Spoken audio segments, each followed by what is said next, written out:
Mobile কি করবো?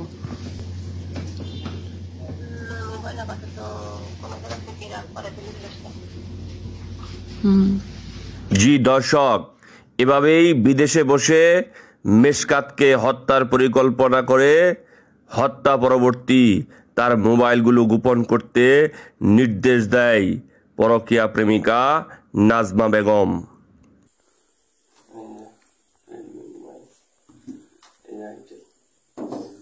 দেখছেন না মুদিরামপুর একটা লাশ পাওয়া গেছে? দেখছেন? হ্যাঁ হ্যাঁ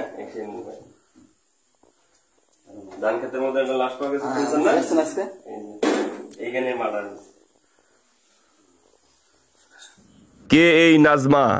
সাতক্ষীরা আশাশুনি উপজেলার নৈকাঠি গ্রামের নিজাম সর্দারের মেয়ে নাজমা প্রথম স্বামী রফিকুলকে তালাক দিয়ে যশোরে ধানের চাতালে কাজের সুবাদে ঘরে তোলে একাধিক পুরুষের সাথে প্রেম সম্পর্ক। মেশকাত ছিল চতুর্থ নম্বর কথিত স্বামী প্রেমিক পুরুষ। এই সম্পর্ক বিদেশে পাড়ি দিয়েও যেন শেষ হওয়ার নয়। মেশকাত ছিল বিবাহিত, ঘরে ছিল স্ত্রী, বাচ্চা। নাজমা বিদেশ থেকে মেশকাতের সাথে ইমোতে কথা বলে বিষয়টি মেশকাতের স্ত্রী দেখতে পেয়ে মেশকাতের স্ত্রী নাজমাকে করে বকাঝকা। এটি নাজমা মেনে নিতে পারে না, যার জন্য বিদেশ থেকে নাজমা তার পরকীয়া প্রেমিক মেশকাতের নিকট টাকা পাঠায় তার স্ত্রী জুলেখাকে তালাক দেওয়ার জন্য। কিন্তু মেশকাত তার স্ত্রী জুলেখাকে তালাক না দেওয়ার কারণে রেগে গিয়ে বিদেশ থেকেই মেশকাতকে হত্যার পরিকল্পনার ছক আঁকে। পরিকল্পনা মোতাবেক ভাড়া করে ভাড়াটে কিলার রিক্তা ও তার পরকীয়া প্রেমিক শাহিনকে 2 লাখ টাকার চুক্তিতে মেশকাতকে হত্যার পরিকল্পনা বাস্তবায়ন করে রিক্তা ও তার পরকীয়া প্রেমিক শাহিন। খুনের বিষয়টি যাতে কেউ ধরতে না পারে সেই জন্য আঁকে নিখুঁত পরিকল্পনা। কিন্তু সত্য কখনো চাপা থাকে না। কিভাবে মারছিল? পরিকল্পনা করে মাছ। কে পরিকল্পনা করছে? আমার নাজমা কোথায় আছে? সৌদি। যে মারছে তার সাথে কি সম্পর্ক? আরে সামনে চলে যায় না। কয় লাখ টাকা চুক্তি করে মারছো? কয় লাখ? 2 লাখ টাকা। আচ্ছা, কারে দিবে 2 লাখ টাকা? আমার সেই মামাতো ভাই। মামাতো ভাইয়ের নাম কি? শাহিন। এই গাড়িটা কার? শাহিনের। কিভাবে নিয়ে গেছিল? কি বলে নিয়ে গেলা ওই লোকটারে?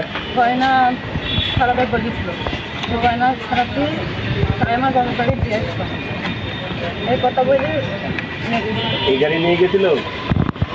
হ্যাঁ, কে কে গেছিল? যে মারা গেছে তার নাম কি? যে বিক্রি তার নাম হলো মেশকাত। সে রাইস মিলের কর্মচারী ছিল। এই রাইস মিলের কর্মচারী নাজমার সাথে তার একটা পরকীয়া সম্পর্ক। নাজমা একটা স্বামী পরিত্যক্ত মহিলা। তার 8 বছর আগে স্বামী তালাক দেয়। এই রাইস মিলে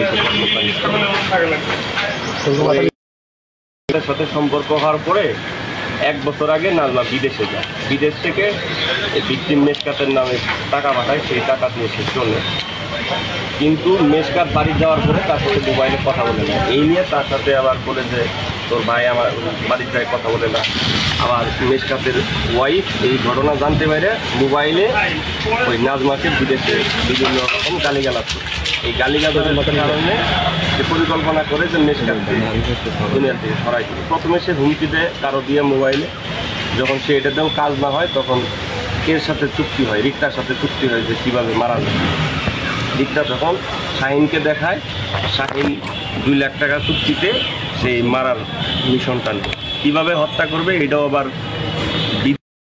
পরিকল্পনা বাতায় যায় যে জাউডাঙ্গা বাজারে আমার স্বর্ণ আছে, সেই স্বর্ণ নিয়ে আমার বাড়িতে পৌঁছায় এই গাড়ি যুগে।